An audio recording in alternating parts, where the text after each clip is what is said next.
अकोला शेवगावमध्ये तरुणीला केलं ब्लॅकमेल. घटनेचा पर्दाफाश होताच आरोपी गेला गजाआड. लव्ह जिहाद अन बरंच काही. जर मित्रांनो तुम्ही माझ्या चॅनलवरती नवीन आला असाल तर चॅनलला सबस्क्राईब करा आणि व्हिडिओ शेवटपर्यंत नक्की पहा. व्हिडिओ आवडल्यास व्हिडिओला लाईक करायला विसरू नका. तर चला जाणून घेऊया नेमका काय प्रकार आहे ते. पश्चिम विदर्भातील अकोला जिल्ह्यात लव्ह जिहादाची धक्कादायक घटना नुकतीच घडली होती. ही घटना ताजी असतानाच बुलढाणा जिल्ह्यातही एका तरुणीवर अत्याचार करून ब्लॅकमेल केल्याची घटना उघडकीस आली आहे. पश्चिम विदर्भातील अकोला आणि बुलढाणा जिल्ह्यामध्ये गेल्या काही दिवसापासून महिलेवर अत्याचार आणि फसवणुकीच्या घटनांनी समाज सुन्न झाला आहे. अकोल्यातील घटना ताजी असतानाच बुलढाणा जिल्ह्यातील शेवगाव येथे एका 21 वर्षीय तरुणीला प्रेमाच्या जाळ्यात ओढून तिचे शोषण करून तिला ब्लॅकमेल केल्याचा धक्कादायक प्रकार उघडकीस आला आहे. या घटनेला लव्ह जिहादचा रंग असल्याचे बोलले जात असून यामुळे संपूर्ण परिसरात खळबळ उडाली आहे. मोहम्मद शाकीर वय 26 याने आपल्या जाळ्यात ओढले. आरोपीने प्रथम या तरुणीचा मोबाईल क्रमांक मिळवला आणि त्यानंतर तिला सतत फोन व मेसेज पाठवून त्रास देण्यास सुरुवात केली. ओळखीचा फायदा घेऊन त्याने तिला विश्वासात घेतले आणि त्यानंतर त्याच्यात भेटीगाठी सुरू झाल्या. तक्रारीनुसार भेटीदरम्यान आरोपींनी पीडित तरुणीचे काही खाजगी फोटो आणि व्हिडिओ गुपचूप काढले. हेच फोटो आणि व्हिडिओ पुढे ब्लॅकमेलिंगचे शस्त्र बनले.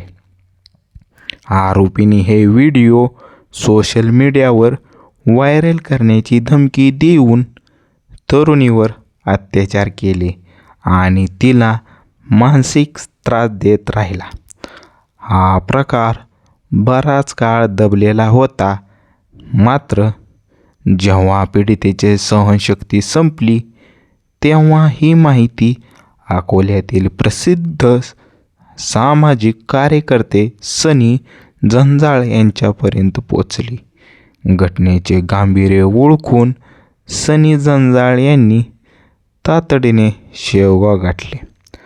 स्थानिक नागरिक आणि पोलिसांच्या मदतीने त्यांनी संशयित आरोपी मोहम्मद शाकीर यांचा शोध घेतला आणि त्याला पकडून पोलिसांच्या स्वाधीन केले.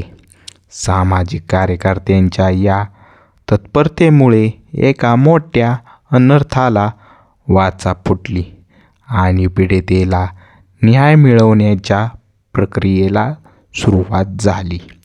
शेवगाव पोलीस ठाण्यात पीडित तरुणीच्या तक्रारीवरून आरोपीविरुद्ध अत्यंत गंभीर गुन्ह्याची नोंद करण्यात आली आहे.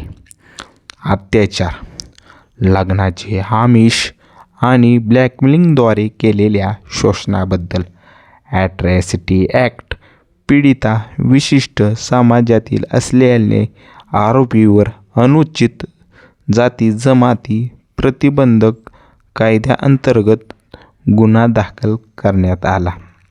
IT ॲक्ट व्हिडिओ आणि फोटोद्वारे ब्लॅकमेलिंग केल्याप्रकरणी तंत्रज्ञान विषयक कलमे लावण्यात आली आहेत. खामगाव सत्र न्यायालयाने आरोपीला 3 दिवसाची पोलीस कोठडी सुनावली आहे.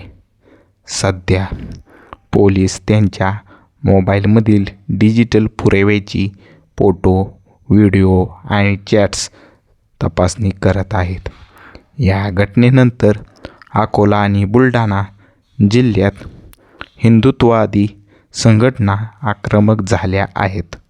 हिंदू जनजागृती समिती आणि विश्व हिंदू परिषदेने याला लव्ह जिहादचे स्वरूप असल्याचे म्हटले आहे.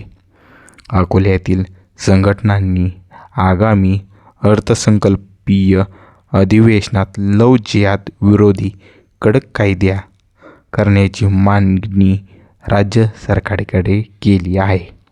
सामाजिक कार्यकर्त्यांनी पालकांना आपल्या मुलांच्या, विशेषतः मुलींच्या मोबाईल वापराकडे आणि त्यांच्या मित्रमंडळीकडे लक्ष देण्याचे आवाहन केले आहे. मुलींनीही अनोळखी व्यक्तीशी संपर्क वाढवताना सतर्क राहायचे आहे, अशा सूचना संघटनांकडून दिल्या जात आहेत. बुलढाणा आणि अकोला पोलीस या प्रकरणाचा सखोल तपास करत आहेत. परिसरात तणावाचे वातावरण निर्माण होऊ नये यासाठी पोलिसांनी नागरिकांना अफवांवर विश्वास न ठेवण्याचे आवाहन केले आहे.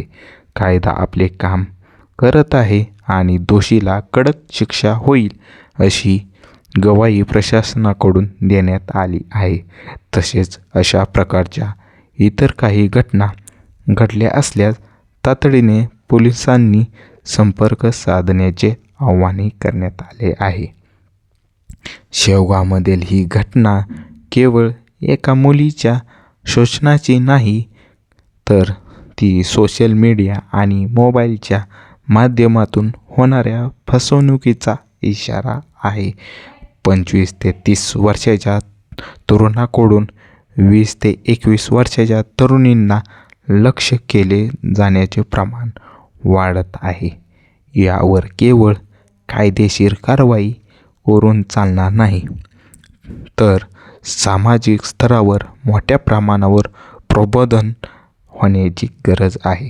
राज्य सरकार आता लव्ह जिहाद विरोधी कायद्याबाबत काय पाऊल उचलते याकडे संपूर्ण महाराष्ट्राचे लक्ष लागले आहे.